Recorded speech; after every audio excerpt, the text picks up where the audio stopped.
Buenas a todas y todos, soy Marcelo Guagnini y en esta presentación vamos a conocer y repasar la estructura anatómica e histológica de los órganos que conforman el sistema inmune.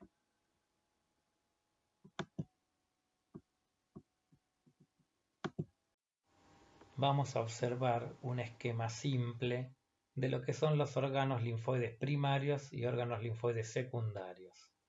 Los primarios son la médula ósea y el timo, y los linfoides secundarios son el vaso, los ganglios linfáticos y el tejido linfoide asociado a las mucosas, también llamado MALT.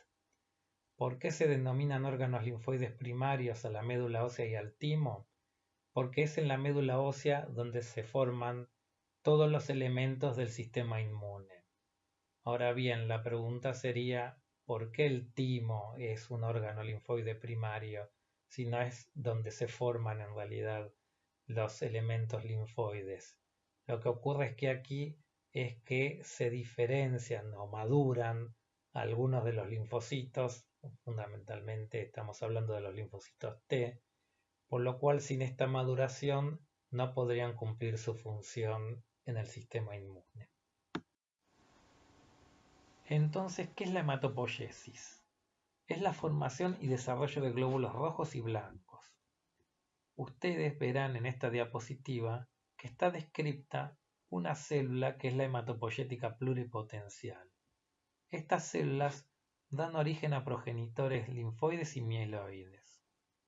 Con diversas técnicas uno las puede individualizar, ya que con coloraciones habituales, como las que vamos a ver más adelante, de hematoxilina y eosina, son muy difíciles de encontrar en la médula. Entonces, se denominan CD34 porque CD significa Cluster of Differentiation, o sea, grupos de diferenciación. 34 es un número arbitrario que se da a ese receptor. Entonces, con la técnica que comentamos de inmunohistoquímica que usa anticuerpos monoclonales, esos anticuerpos se pueden marcar y el anticuerpo así marcado se une al receptor pudiendo individualizar a dicha célula.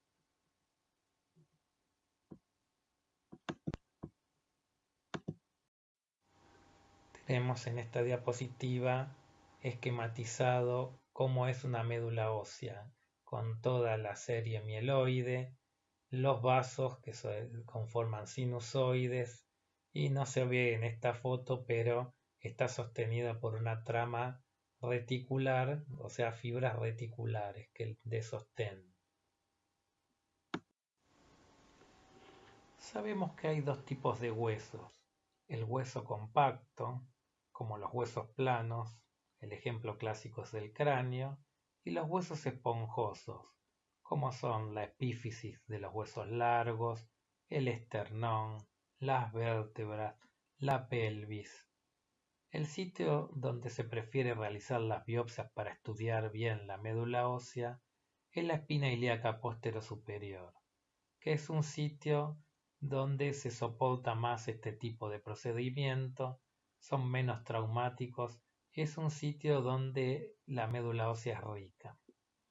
Entonces, la médula ósea tiene un armazón que es de hueso esponjoso, como lo dijimos anteriormente, que está compuesto por las trabéculas. Entre las trabéculas hay tejido adiposo, y este tejido adiposo va a variar de acuerdo a la edad. En una persona joven, el predominio es de los elementos celulares, es decir, de la serie granulocítica, la serie eritroide y megacariocítica, por sobre el tejido adiposo, aproximadamente en un porcentaje de 70-30, o sea, 70% de células y 30% de adiposo. En edad media es 50 y 50, y en adultos y ancianos es más dependiente del tejido adiposo, el predominio, más o menos un 30% de celularidad y un 70% de tejido adiposo. Entonces, los componentes hematopoyéticos fundamentales que se ven en una biopsia de médula ósea son tres: la serie eritroide, la serie mieloide y la serie megacariocítica, con predominio entonces de la serie mieloide y de la serie eritroide por sobre la megacariocítica. Hay una relación de 3-1 a favor de la serie mieloide. No hablamos de linfocitos y plasmocitos, la realidad que son bastante difíciles de observar en una biopsia de médula ósea. Los plasmocitos suelen ser perivasculares. Los linfocitos suelen estar dispersos, pero más comúnmente en grupos. Predominan los linfocitos en el primer año de vida, pero después van disminuyendo en cantidad. Es decir, y resumiendo, entonces, cuando uno ve una médula ósea, lo que más observa es la serie mieloide o también llamada granulocítica. En esta diapositiva vemos más o menos lo que es toda la ontogenia de los elementos que conforman el sistema inmune. En la siguiente, un poco más específico de la ontogenia y de las funciones. Vemos el preparado histológico entonces de un hueso esponjoso con su respectiva médula. Es una biopsia teñida con hematoxilina y eosina, donde las trabéculas óseas se observan de color rosado.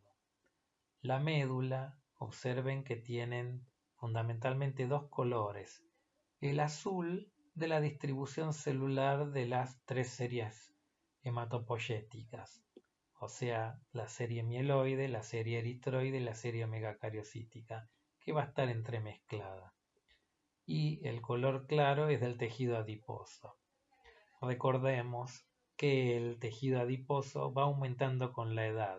Como dijimos anteriormente, en edad infantil predomina la serie hematopoyética y en la edad adulta predomina el tejido adiposo. Entonces, reiteramos, vemos un tejido de color claro que es el tejido adiposo, un tejido azulado que son todas las células y vemos áreas más grandes o amplias, claras, que serían los senos. No observamos con esta coloración la trama de reticulina, que es el soporte de la médula ósea. Esto se debería ver con otros tipos de coloraciones que las resaltan, como se llaman la coloración para fibras de reticulina.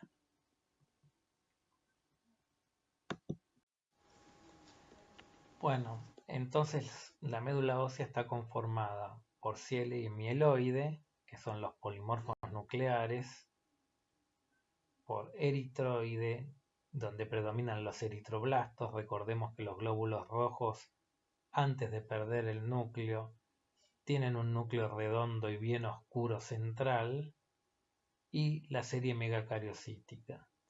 Lo que se destaca a primera vista son los megacariocitos por su tamaño y por ser multinucleados, pero la realidad que el predominio de las series está dado por la serie mieloide. Ya dijimos que en general la relación mieloide-eritroide es de 3-1. Recordemos entonces que entremezclados con los elementos maduros, que son los polimorfos nucleares, con los núcleos irregulares, hay otras células inmaduras con núcleos menos lobulados y más grandes y que son difíciles de caracterizar si corresponden a serie eritroide o a serie mieloide. Entonces vemos el preparado histológico, observamos que la célula que más llama la atención, la grande en el medio con un amplio citoplasma y muchos núcleos, es un megacariocito. Del megacariocito, del citoplasma específicamente, es que se desprenden las plaquetas. Después vamos a ver células que se ven más oscuras y redonditas, que son los eritroblastos. Recuerden que el eritrocito, antes de ser eritrocito, es eritroblasto y es nucleado. Y después vemos células que tienen núcleos como si fueran arriñonados o encallados, que son los polimorfos nucleares.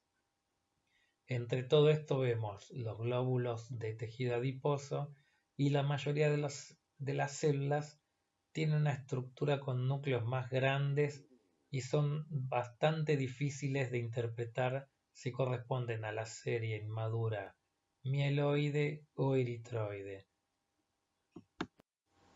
Acá lo observamos a mayor aumento y marcamos algunas de estas células, ¿no? Los adipocitos, el megacariocito. Vemos un polimorfo nuclear maduro, vemos un eritrocito que en realidad es un eritroblasto porque es el núcleo redondo y oscuro. Vemos, por ejemplo, un eosinófilo inmaduro, donde vemos bien los gránulos eosinófilos, pero el núcleo es más grande. No es patrimonio del patólogo o del histólogo el poder diferenciar las células inmaduras, porque la realidad es que con hematoxilina y eosina se ven muy parecidas, sino que es el hematólogo que con los extendidos puede diferenciar a qué progenie pertenece cada célula. Acá vemos un poco otro esquema de la ontogenia del sistema inmune. Vamos a pasar a hablar ahora del timo.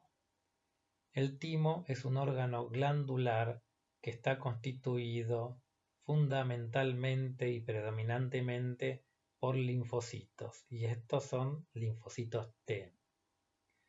La función, como dice esta diapositiva, es crear y seleccionar un repertorio de células T que protegerán al cuerpo de infecciones.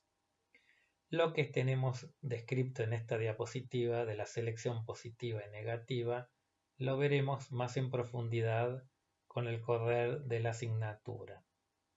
Allí ustedes pueden ver dónde está ubicado el timo, lo que sería el mediastino, súper anterior entre pulmones, cercano a la laringe y cercano a la tiroides.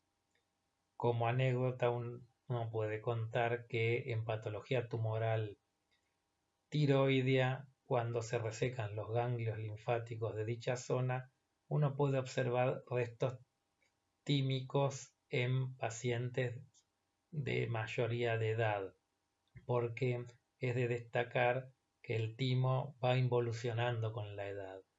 Es decir, que el timo se ve enteramente y con su estructura conservada en edades pediátricas o neonatales, pero luego va desapareciendo, quedando simplemente restos de glándulas en lo que sería el tejido adiposo de la zona mediastínica. Entonces, observamos un esquema de la histología del timo. Vemos que está conformado por una delgada cápsula de tejido conectivo. Luego tenemos una corteza que está constituida fundamentalmente por linfocitos y luego vamos en el centro a tener una médula. Todas estas células a su vez tapan, oscurecen otras que son las células epiteliales del timo. Estas células epiteliales más adelante vamos a ver que tienen una función primordial en las presentaciones de los antígenos. Vemos entonces un corte histológico con hematoxilina y eosina, y en realidad una de las características que uno aprecia mejor en un corte histológico, aparte obviamente de todo el fondo linfoide, son estas estructuras arremolinadas que serían como perlas córneas, es decir, como elementos escamoides, que son células en degeneración y que se denominan corpúsculos de Hassel. Bueno, luego hablamos de los órganos linfoides secundarios, que tenemos a los ganglios linfáticos, al vaso y al tejido linfoide asociado a las mucosas. Observamos que los ganglios linfáticos tienen una estructura que semeja a un poroto, ¿no? Con una cara convexa y una cara cóncava donde salen los vasos eferentes. Entonces la histología de los ganglios linfáticos tenemos que, similar al timo, está rodeado por una delgada cápsula de tejido conectivo. Tenemos una zona periférica llamada corteza y una más profunda llamada médula. O sea, como ven, semejante a lo que es el timo. Vemos el corte histológico de un ganglio linfático. Fíjense que tiene la forma de un poroto, también algunos dicen forma riñonada, con una cara convexa y una cara cóncava. La cara convexa obviamente hacia la derecha, la cóncava hacia la izquierda. Fíjense que en la cara convexa vemos una delgada línea rosada que es la cápsula de tejido conectivo. Por fuera de esta cápsula de tejido conectivo hay tejido adiposo. Pero vamos al ganglio linfático propiamente dicho. Inmediatamente por dentro de la cápsula vemos la corteza y sigue con la médula, que es lo que está en profundidad y es donde se observan la mayoría de las estructuras vasculares. Donde observamos que dice la palabra médula, ahí estamos en el hilio del ganglio linfático y de allí es que saldrían los vasos eferentes. Volviendo a la corteza, observamos que hay unas estructuras redondeadas de color claro y que tienen la letra F. F es de folículo, folículo linfoide, pero la realidad que lo que se ve más claro es el centro germinal del folículo linfoide. Estos centros germinales se ven claros cuando hay un estímulo antigénico, porque en general, ni bien nacemos, los folículos tienen un centro germinal que se ve oscuro. ¿Esto por qué es? Porque al tener contacto con un estímulo antigénico comienza a reaccionar los linfocitos, los linfocitos se vuelven más grandes.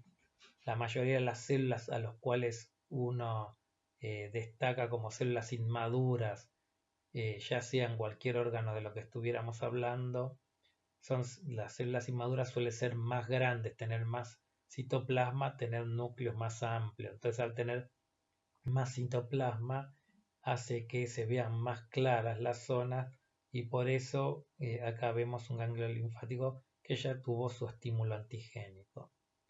Lo que vemos con la letra S es de los senos, que son los senos vasculares, son vasos linfáticos y se interponen entre los folículos. Los folículos linfoides predominantemente están constituidos por linfocitos B. Las zonas interfoliculares y que rodean a los senos están fundamentalmente constituidos por linfocitos T. Acá vemos otro corte donde observamos la cápsula de tejido conectivo. Este es otro ganglio linfático. Fíjense que pegado tenemos a los folículos linfoides.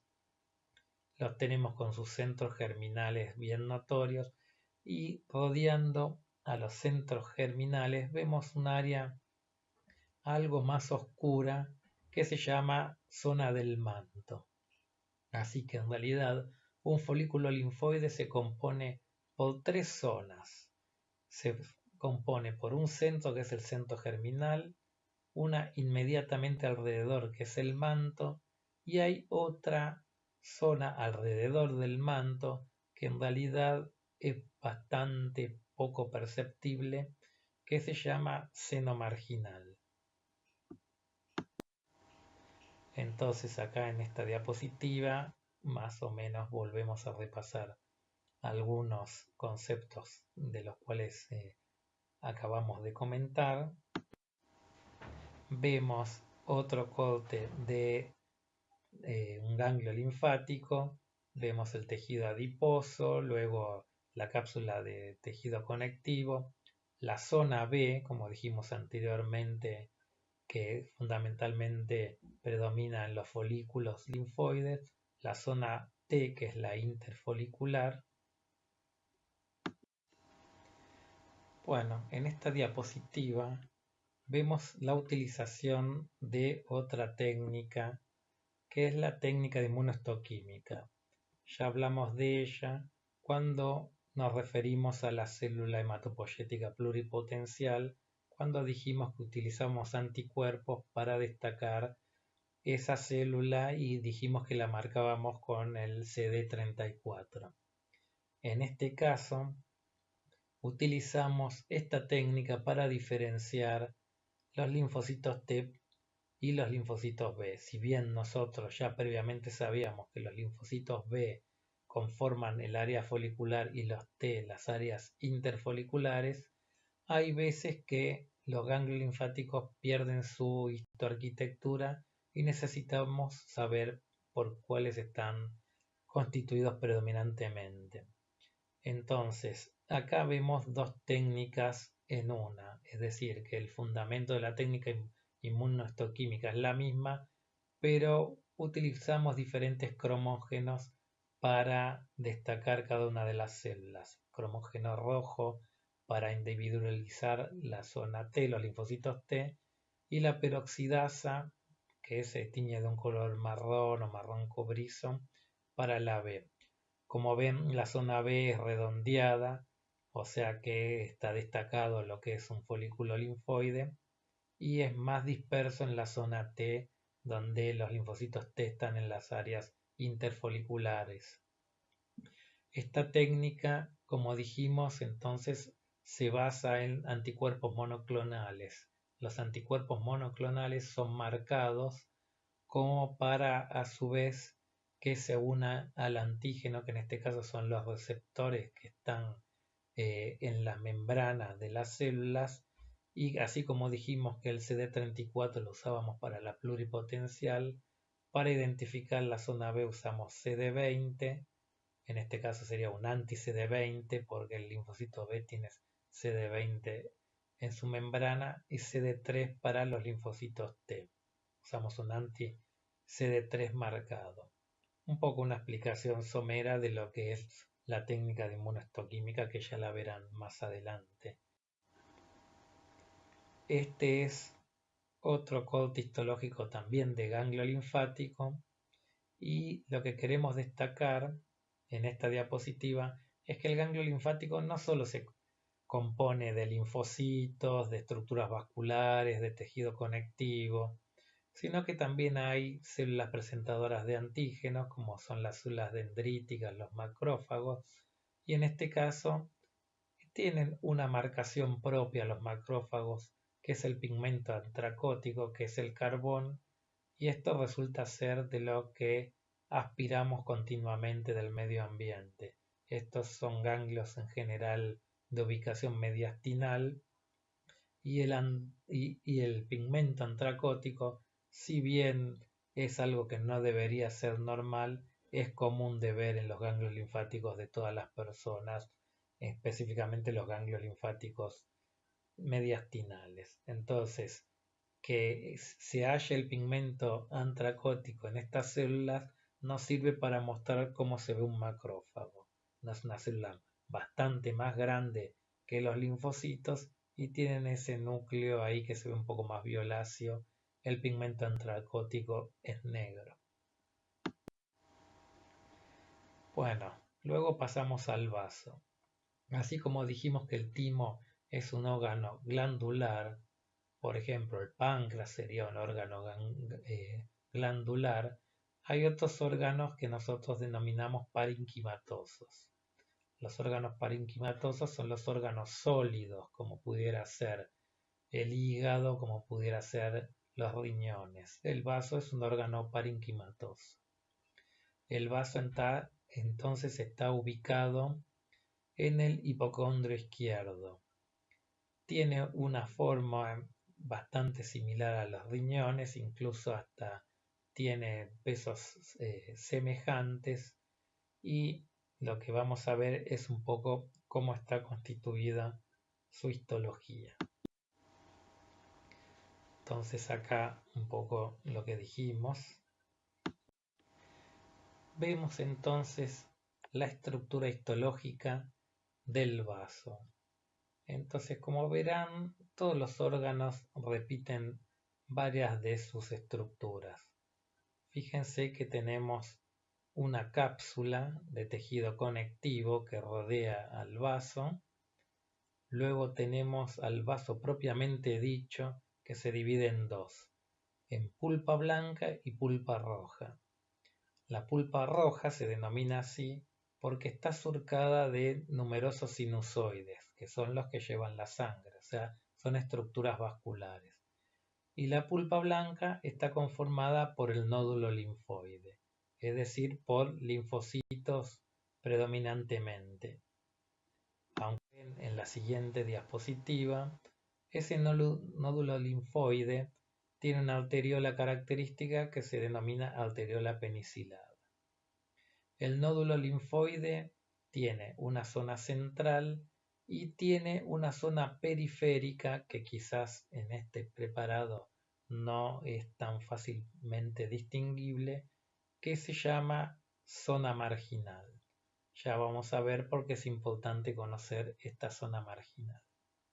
Entonces tenemos la pulpa blanca, el nódulo linfoide con su arteriola penicilada y los sinusoides sanguíneos por donde transcurre la sangre y que también está apoyado en tejido conectivo, que es la pulpa roja.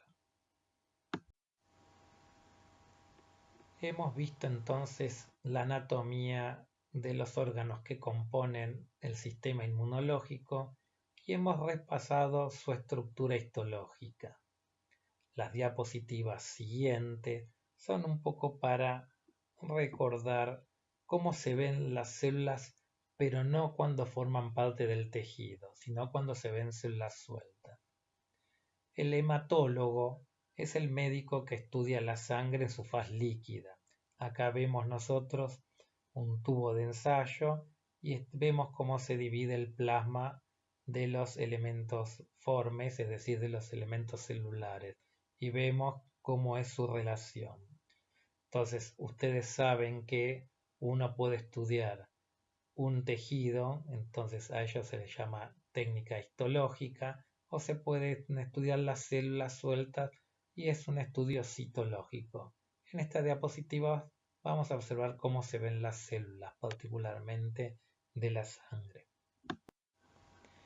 En esta observamos que los polimorfos nucleares, recordamos entonces polimorfo por la característica de sus núcleos, que son irregulares, no es un núcleo solo y redondo, y las funciones que tienen cada uno de estos polimorfos nucleares. Recordamos entonces que esto es muy importante que lo sepan, que los polimorfos nucleares son los neutrófilos, los eosinófilos y los basófilos. Luego hablamos de otros tipos de células como son los macrófagos, los mastocitos y las células dendríticas, y allí ven cuál es la función de cada una de ellas.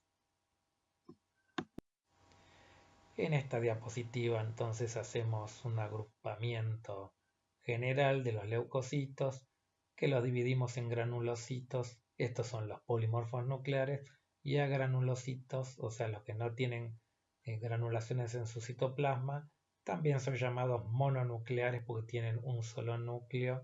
Si bien los polimorfos nucleares también tenían un núcleo solo, era polimorfo, los mononucleares tienen un núcleo solo pero redondeado y más bien central. Acá recordamos que los linfocitos B hay tres tipos o subtipos de linfocitos B, los B1, los B2 y los B de la zona marginal del vaso. Cuando estudiamos el vaso destacamos esta zona, que era la zona que estaba rodeando al nódulo de la pulpa blanca, o sea, la zona más periférica de ese nódulo linfoide. Por eso dijimos que era importante recordarlo cuando vimos la histología. Seguimos con los subtipos de linfocitos B y sus funciones. Observamos cómo vemos un preparado en un extendido de sangre. Los preparados que hemos observado anteriormente de cortes citológicos estaban teñidos con hematoxilina eosina. En vez, esta figura representa un extendido sanguíneo, el cual es coloreado con otro método de coloración que se denomina May-Grunwald-Hiemsa. Esta técnica es la utilizada habitualmente en los laboratorios de hematología. Por eso es que ustedes observan diferencias. Esta técnica, la de May-Grunwald-Hiemsa, resalta algo más las granulaciones citoplasmáticas de los polimorfos nucleares.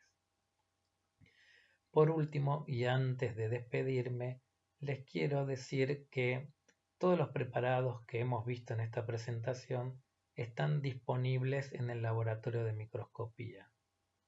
Así es que cuando podamos utilizar dicho escenario, seguramente vamos a poder repasar todo esto con los microscopios. Entonces saludo a todos y cuídense.